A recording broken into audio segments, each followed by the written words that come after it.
it's an enormous privilege and an honour, and a very humbling one to be here. And I have to confess, thank you, that I've been slightly lost for words actually to know what to say today, which is unusual for a lawyer turned politician.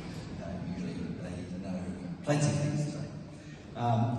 And so when I was thinking about what I was going to say, I went back to the words that Winston Churchill used in the House of Commons when he first spoke about the unfolding events in Eastern Europe, and he said, "We are in the presence of a crime without a name." And I thought that if that great wordsmith was having trouble finding the words to express himself, then perhaps it's understandable that a much more, nowhere near as capable individual as myself was also having trouble.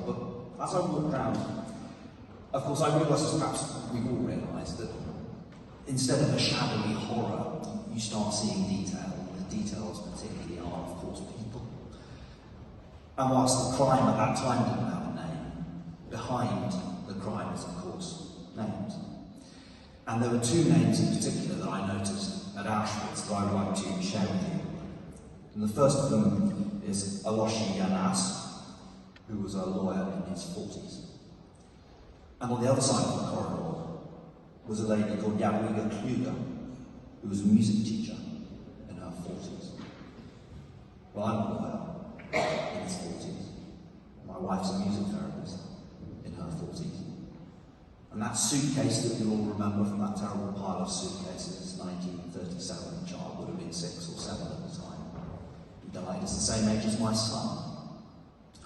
Which of course made me realise that this could happen to any one of us, in different times, different circumstances.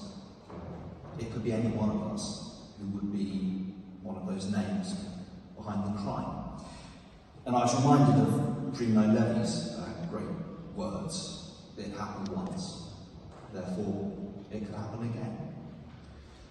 And I thought particularly of one story that happened to one of our number on our bus on his way to this trip.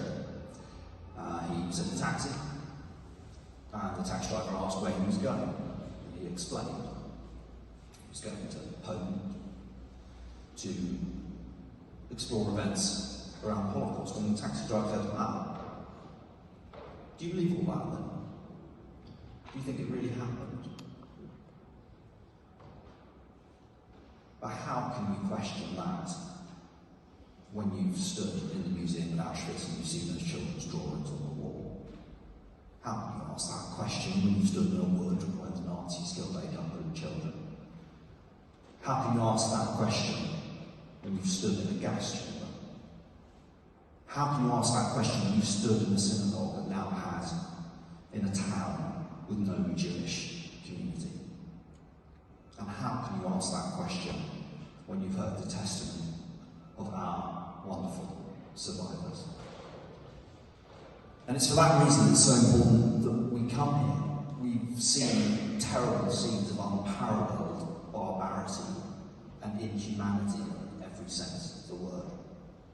We have to come here to see it, to really understand its horror, and to go back and to tell others. But amongst that horror, as often from the darkness there can be light. And it's that as well that I'm taking back with me. It's all of you. It's the cheerfulness, it's the wonderful good humour, it's the great groups that we've been part of, the wonderful teachings from our fantastic educators, that we've all learned so much, the music, the flags on the march, all of that makes me realise as well that for all the horror, we can claim back some of that humanity. We can claim back some of these places, and these scenes that we've seen are horrendous, and we will always remember them. But whilst we remember the dead, we also must never forget the living.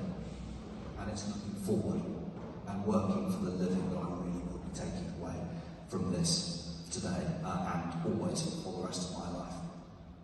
We'll see. We've observed, we will remember, but we will learn those lessons. And you learn those lessons by coming here and by seeing.